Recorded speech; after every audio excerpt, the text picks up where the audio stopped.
علیکم دوستوں، انسائیڈ پہ موضوع وغیرہ میں خوش آمدید۔ عمران خان کا ایک اور یو ٹرن، قومی اسمبلی کی 9 خالی جنرل نشستوں پر ضمنی انتخاب لڑنے کا اعلان کر دیا۔ بنی گالہ کے میں ہونے والے اجلاس میں عمران خان کے سرپرائز نے شرکاء کو بھی حیران کر دیا۔ ان کا پہن ہے کہ گلا کر رہے ہو، لوگ یہ سمجھ رہے تھے کہ عمران خان صاحب اس اعلان کو مسترد کر دیں گے، وہ ضمنی الیکشن نہ لڑنے کا اعلان کریں گے، وہ یہ کہیں گے کہ جناب ضمنی الیکشن ہمیں منظور نہیں ہے، ہم جنرل الیکشن سے کم کسی بھی چیز کو قبول نہیں کریں گے، جو عمران خان صاحب کا بنیادی موقف تھا۔ اور اسی لیے انہوں نے جیسے ہی تحریک عدم اعتماد کے نتیجے میں اقتدار سے بے دخل کیے گئے تھے، اسی وقت انہوں نے نیشنل اسمبلی سے استعفیٰ دے دیا تھا اور اس بات کا مطالبہ کیا تھا کہ جناب جنرل الیکشنز کرائے جائیں، اور اس مطالبے کو لے کر انہوں نے ایک بڑی لمبی چوڑی 3.5 مہینے کی کیمپین بھی چلائی۔ لیکن اب جیسے ہی پی ڈی ایم کے سربراہ اجلاس کے بعد اس بات کا اعلان کیا گیا، نوٹیفیکیشن جاری کیا گیا کہ جناب 2 اسپیشل سیٹس اور 9 جنرل سیٹس کو خالی قرار دیا جا رہا ہے، یہاں پر ہونے والے جو استعفے ہیں ان کو قبول کیا جاتا ہے، اور یہاں پر ضمنی انتخابات کے لیے جو نوٹیفیکیشن ہے وہ جاری کرے گا election commission of Pakistan. Imran Khan صاحب نے ایک دم سب کو حیران کر دیا، نہیں پہن میں تو الیکشن لڑنا ہے۔ اب سوال یقینی طور پر یہ پیدا ہوتا ہے کہ عمران خان صاحب کو اچانک یہ ضمنی انتخابات کے لیے اتنی محبت کیوں جاگ گئی، اور وہ اپنے درینہ مطالبے سے دستبردار ہوئے؟ اگر ہوئے تو وہ کیوں ہوئے؟ یہ کیوں اس وقت بہت ہی زیادہ امپورٹنس کا حامل ہے؟ اس کیوں پر بات کرتے ہیں، لیکن اس سے پہلے 2 اور خبریں جن کا تعلق اس کیوں کے ساتھ جڑا ہے ان کا ذکر کرنا بہت ہی زیادہ ضروری ہے، کیونکہ یہ کہیں نہ کہیں جا کر ہمیں اس کیوں کا جواب مل جائے گا انہی 2 خبروں کا ذکر سے۔ الیکشن کمیشن آف پاکستان آپ کو پتہ ہے اس وقت تو بہت ہی زیادہ دباؤ میں ہے۔ الیکشن کمیشن آف پاکستان نے ایک اہم ترین فیصلہ کیا ہے، اور انہوں نے سابق ڈپٹی اسپیکر اور عمران خان صاحب کے Islamic touch master Qasim sorry کو ایک زبردست قسم کی شٹ اپ کال دی۔ شٹ اپ کالز اس طرح دے دی کہ بٹوین دی لائنز انہوں نے قاسم سوری صاحب کو یہ بات کنوے کر دی کہ ہاتھوں اور پیروں کے انگوٹھے لگوا کر سکہ بند نااہل شخص جس نے ایک جھوٹا الیکشن جیتا تھا، جو اس وقت تک بھی سپریم کورٹ آف پاکستان کے اسٹے آرڈر پر ہے، اس کا یہ دعویٰ غلط، جھوٹا اور بے بنیاد ہے۔ الیکشن کمیشن کہہ رہا ہے کہ دعویٰ غلط، جھوٹا اور بے بنیاد ہے کہ جناب 126 اراکین اسمبلی کے استعفے ڈپٹی اسپیکر نے منظور کر کے الیکشن کمیشن آف پاکستان کو بھجوائے ہیں۔ یہ اسپیکر جو ہے یہ استعفے الیکشن کمیشن کو نہیں ملے۔ الیکشن کمیشن کو جن استعفوں کا نوٹیفیکیشن ملا ہے، یعنی موجودہ اسپیکر راجہ پرویز اشرف صاحب کی طرف سے، الیکشن کمیشن آف پاکستان نے ان 11 استعفوں کو نہ صرف قبول کر لیا ہے، بلکہ ان استعفوں کے بعد، ان استعفوں کے حوالے سے جو اسپیکر نیشنل اسمبلی ہیں ان کا ڈیکلیریشن آنے کے بعد ایک نوٹیفیکیشن بھی جاری کر دیا ہے، جس کے مطابق اب یہ 11 سیٹیں خالی تصور کی جائیں گی، اور 9 جنرل سیٹوں کے اوپر اب ہوں گے الیکشنز، اور ان الیکشنز کے اوپر عمران خان صاحب کی جماعت اب حصہ لے گی۔ اب جو جنرل سیٹیں خالی کی گئی ہیں اس میں NA 22 مردان 3 ہے، جہاں پر علی محمد خان صاحب جو سابق وزیر تھے وہ ڈی سیٹ ہوئے، یعنی ان کا استعفیٰ منظور ہوا ہے۔ فضل محمود خان صاحب ہیں NA 24 سے، مسٹر شوکت علی ہیں NA 31 پشاور سے، مسٹر فخر زمان خان ہیں NA 45 کرم سے، فاروق حبیب ہیں NA 108 فیصل آباد سے، مسٹر اعجاز احمد شاہ ہیں NA 118 ننکانہ صاحب سے، مسٹر جمیل احمد خان ہیں NA 237 ملیر سے، مسٹر محمد اکرم چیمہ ہیں NA 239 کرنگی کراچی سے، مسٹر عبد الشکور شاد ہیں NA 246 کراچی ساؤتھ 1 سے، اور اس کے ساتھ ساتھ 2 اسپیشل سیٹس جہاں پہ ڈاکٹر شیریں مزاری اور مس شاندانہ گلزار خان صاحبہ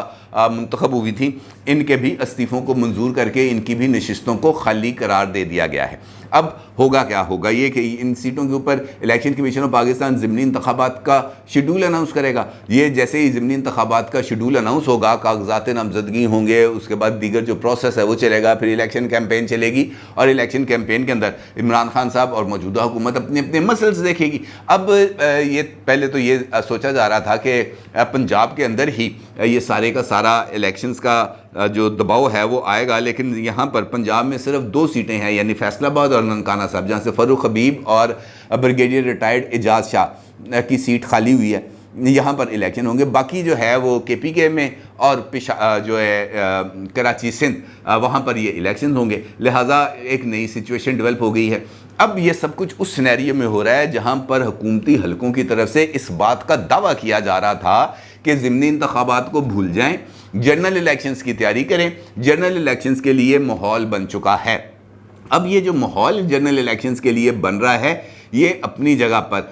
کہ ماحول کیسے بن رہا ہے، کیوں بن رہا ہے، اس پر میں مختلف جگہوں مختلف مواقع پر آپ کے ساتھ اس کا پر اظہار خیال کر چکا ہوں. لیکن عمران خان صاحب کی طرف سے جو بنی گالا کے اندر اجلاس ہوا اور اس اجلاس کے اندر جو انہوں نے یو ٹرن مارا اور جس طریقے سے انہوں نے اس بات کا اظہار کیا کہ جناب ہم یہ الیکشن لڑنے جا رہے ہیں، وہ بہت زیادہ امپورٹنس کا حامل ہے. کیونکہ اگر بالفرض محال بات کرتے ہیں کہ کیونکہ سوال بھی وہاں پہ ہوا کہ جناب اگر یہ ہم ضمنی الیکشن لڑتے ہیں اور ضمنی الیکشن جیت جاتے ہیں تو کیا ہم نیشنل اسمبلی میں واپس جائیں گے،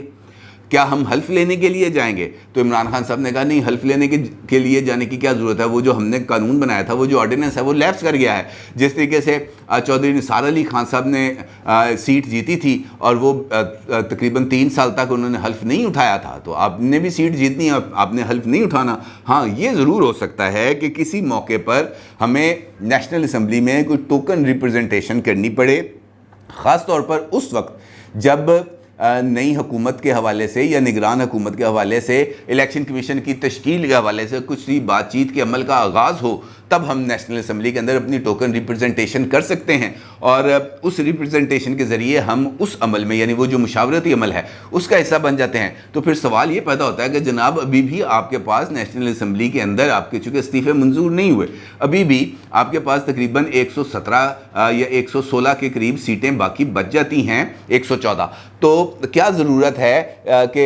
ان سیٹوں پر الیکشن لڑا جائے؟ وہ الیکشنز کو چھوڑا جا سکتا ہے. تو اس کا پر جواب یہ آیا کہ نہیں جناب، یہ ہم خالی نہیں کر سکتے، کیونکہ اگر ہم نے یہاں پر الیکشن نہ لڑا تو حکمران جماعت یہ الیکشن جیت جائے گی، اور اگر حکمران جماعت یہ الیکشن جیت گئی تو ان کی نیشنل اسمبلی میں اس وقت جو میجورٹی صرف 2 ووٹوں پر ہے وہ بڑھ جائے گی اور وہ 13 ووٹوں پر یا 12 ووٹوں پر پہنچ جائے گی. تو ایسی صورتحال کے اندر ہم ان کو مزید مضبوط نیشنل اسمبلی میں نہیں کر سکتے، لہٰذا ہم نے یہ میدان خالی نہیں چھوڑنا. پھر وہاں پر ایک آپشن اور آئی کہ جناب بظاہر ہم یہ خود پی ٹی آئی کی ٹکٹس کے اوپر الیکشن لڑنے کی بجائے کیا یہ بہتر نہیں ہوگا کہ ہم وہاں پر آزاد حیثیت کے اندر الیکشن لڑیں، یا وہاں پر ہم مسلم لیگ کاف جو ہماری اتحادی جماعت ہے ان کے امیدواروں کو کھڑا کریں؟ تو عمران خان صاحب نے کہا یار کو عقل نو ہاتھ مارو، کی گلا کری جا رہے ہو کہ اگر ہم نے کسی اور کو یہ الیکشن لڑوا دیا تو ایسی صورت میں وہ ہمارے پارٹی ڈسپلن میں تو نہیں ہوں گے، وہ تو اپنے ڈسپلن میں ہوں گے. کل انہوں نے اپنا کوئی فیصلہ کر لیا تو پھر اس کا کون ذمہ دار ہوگا؟ اس کا ہمیں فائدہ نہیں ہوگا، اس کا ہمیں نقصان ہوگا. بہتر یہ ہے کہ ہم پی ٹی آئی کی ٹکٹ کے اوپر پی ٹی آئی کے امیدوار اور وہ تمام امیدوار جو جن کے استعفے منظور ہوئے ہیں انہی امیدواروں کو دوبارہ ٹکٹ دیں گے، ان کو دوبارہ الیکشن لڑائیں گے اور الیکشن لڑانے کے بعد ان کو اسمبلی میں نہیں بھیجیں گے. یعنی لوگوں کے اچھے خاصے پیسے لگوا دینے عمران خان صاحب نے، لیکن نہ ان کو حلف اٹھوانے دینا ہے، نہ ہی ان کو اسمبلی کی کارروائی میں حصہ لینے دینا ہے، کیونکہ جب تک وہ حلف نہیں اٹھائیں گے اس وقت تک ان کو ٹی اے ڈی اے نہیں ملے گا، اس وقت تک تو ان کا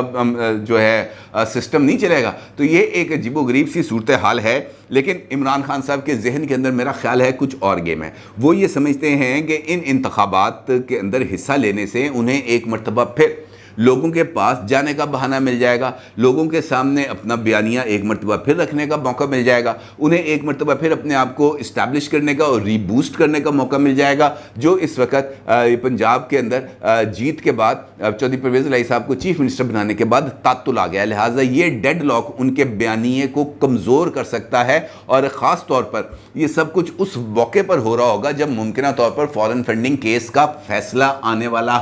ہوگا یا آ چکا ہوگا. کیونکہ اس قسم کے بھی کچھ اشارے مل رہے ہیں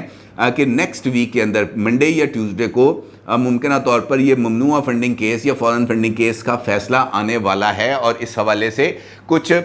جو پیش بندی ہے وہ کی جا رہی ہے، اور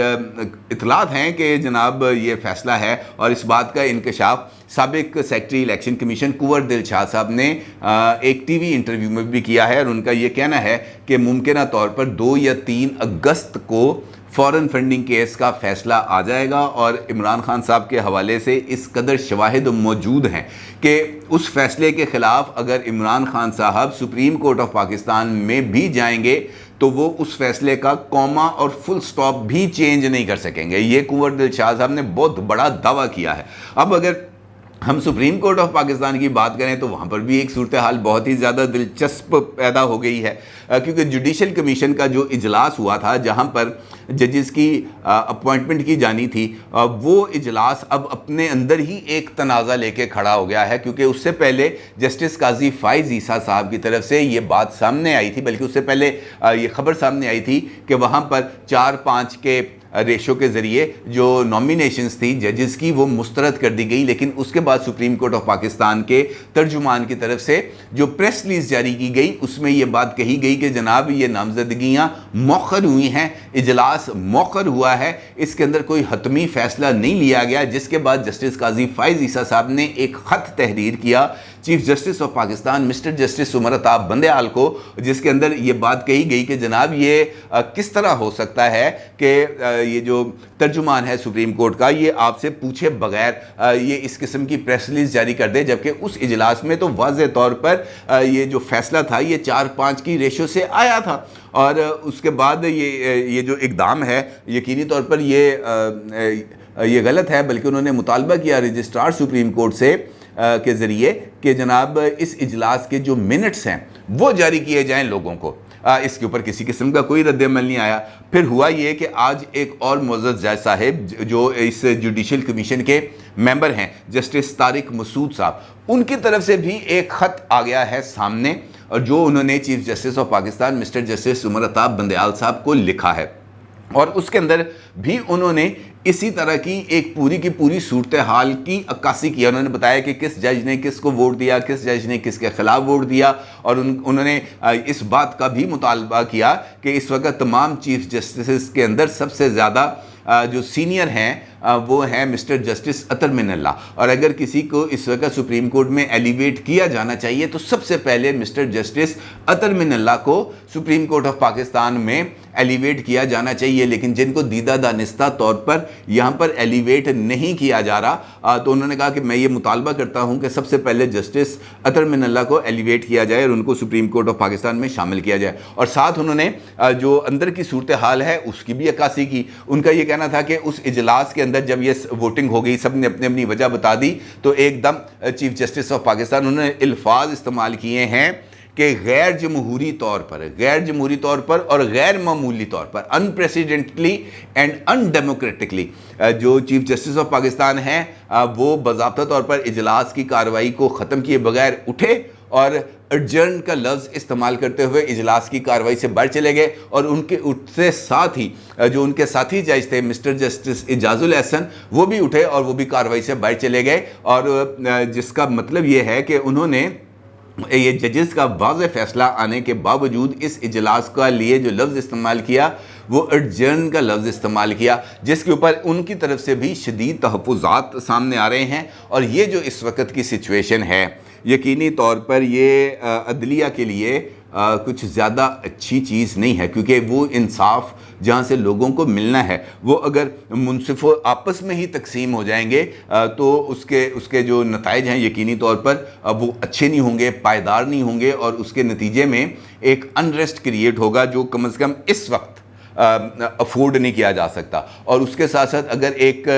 چیف جسٹس کے اوپر عدم اعتماد کی یا تحفظات کی کیفیت آ جائے ساتھی ججز کی طرف سے، تو پھر بھی پورے کا پورا نظام عدل ہل کے رہ جائے گا، کیونکہ اس کے نتیجے میں پھر کوئی بھی ایک دوسرے کی بات ماننے کا روادار نہیں ہوگا۔ تو یہ جو فیصلہ آیا تھا ڈپٹی اسپیکر دوست محمد مزاری صاحب کی رولنگ کے بعد، جہاں پر پورے کے پورے حکمران اتحاد کی طرف سے مطالبہ کیا گیا تھا کہ جناب فل کورٹ بنایا جائے، لیکن اور سپریم کورٹ بار کی طرف سے دیگر وکلا تنظیموں کی طرف سے مطالبہ کیا گیا تھا، لیکن اس مطالبے کو یکسر مسترد کر دیا گیا تھا، جس کے بعد یہ جو عدالتی تقسیم والی صورتحال ہے، سینئر ججز کو نظر انداز کرنا، جونیئر ججز کو لگانا، ہم خیال ججز کی ٹرمنالوجی کا استعمال ہونا، یہ سب کچھ سامنے آ رہا ہے جو کسی بھی طور پر بہتر نہیں ہے۔ اور اگر خدا نخواستہ اس ساری لڑائی کے اندر پولیٹیکل پلیئرز انوالو ہو جائیں، یا اس اجلاس کے اندر موجود جو سویلین لوگ ہیں جس طرح اٹرنی جنرل ہیں جس طریقے سے پاکستان بار کونسل کے ریپرزنٹیٹیو ہیں، جس طریقے سے لا منسٹر ہیں، یہ تمام لوگ بھی اگر ایسے ہی خطوط لکھ کر اپنی رائے کا اظہار کریں گے تو پھر ایک ایسی کیفیت پیدا ہو جائے گی جو کسی بھی منصف اعلیٰ کے لیے، کسی بھی چیف جج کے لیے، کسی بھی چیف جسٹس کے لیے ایک اچھی صورتحال نہیں ہوگی۔ اور اس کے علاوہ ایک اور خبر یاد آ گئی مجھے، آج ایک پروسیڈنگ تھی عمران خان صاحب کی طرف سے، ایک جو پٹیشن دائر کی گئی ہے نیب لاز میں امینڈمنٹس کے حوالے سے۔ اچھا، وہ پٹیشن بھی آج chief justice of Pakistan mister justice سمرتا بندیال صاحب کی عدالت میں لگی ہوئی تھی، ان کے ساتھ جسٹس منصور علی شاہ صاحب بھی شامل تھے۔ اور چونکہ یہ جو اجلاس ہے، یہ جو سپریم جوڈیشل کونسل کے اجلاس کے اگلے دن یہ کارروائی ہو رہی تھی، تو اس پروسیڈنگ کے دوران جو معزز چیف جسٹس ہیں انہوں نے ایک موقع پر اس بات کا اظہار کیا، جب وہاں پر بحث شہس ہو رہی تھی تو ان کا یہ کہنا تھا کہ میں رات بھر عمران خان کی پٹیشن کو پڑھتا رہا ہوں، جس کے اوپر پھر سوشل میڈیا پر نئی بحث شروع ہو جاتی ہے۔ آپ کو پتا ہے پھر سوشل میڈیا اس قسم کی چیزیں آتی ہیں، وہ سکرین کی تصویر اتار کر پھر وہ چیزیں وائرل ہونا شروع ہو جاتے ہیں، پھر طرح طرح کے کامنٹس آتے ہیں کہ جناب عمران خان کے علاوہ بھی کسی کا کیس پڑھ لیا کرو، اس قسم کی چیزیں سامنے آنا شروع ہو جاتی ہیں۔ تو یہ کہنے کا مطلب یہ ہے کہ یہ جو سینیریوز بن رہے ہیں اس وقت، یہ کسی اچھی سمت کی طرف اشارہ نہیں کر رہے، خاص طور پر عدلیہ کے اندر۔ اور اگر ہماری عدلیہ نے اس وقت بھی ایک لمحے کے لیے رک کر اپنی ڈائریکشن کو درست نہ کیا، یہ جو ساتھی ججز کی ریزرویشن ہے، سینئر ججز جونیئر ججز کے درمیان جو ایک ڈویژن ہے، یہ جو ہم خیال ججز کی ایک نئی ٹرمنالوجی پیدا ہو گئی ہے افتخار چودھری صاحب کے دور سے، کیونکہ وہ بھی تین رکنی بینچ کے اندر انہوں نے اپنے ساتھی جج، ایک جسٹس جواز خواجہ ہوتے تھے، ایک جسٹس خلجی عارف ہوتے تھے، اس قسم کی چیزیں چلتی رہی ہیں۔ لیکن اب یہ والا جو صورتحال ہے، یہ اس کے آگے اب کسی نہ کسی جگہ پر فل سٹاپ لگانا پڑے گا، کیونکہ اگر یہ فل سٹاپ نہ لگایا تو پھر صورتحال خراب ہو جائے گی، کیونکہ جس طریقے سے ہمارا سیاسی ماحول جو ہے اس میں تقسیم آ رہی ہے، اسی طریقے سے ہمارے عدالتی نظام میں تقسیم آ رہی ہے، اور بھی جگہوں پر تقسیم نظر آ رہی ہے۔ تو یہ تقسیم اگر اس طریقے سے گہری ہوتی رہی، دو نظام چلتے رہے، تو پھر یقینی طور پر بہت ہی زیادہ الارمنگ سچویشن ہوگی۔ اپنی رائے کا ضرور اظہار کیجیے گا۔ آپ کا بہت شکریہ۔ اللہ حافظ۔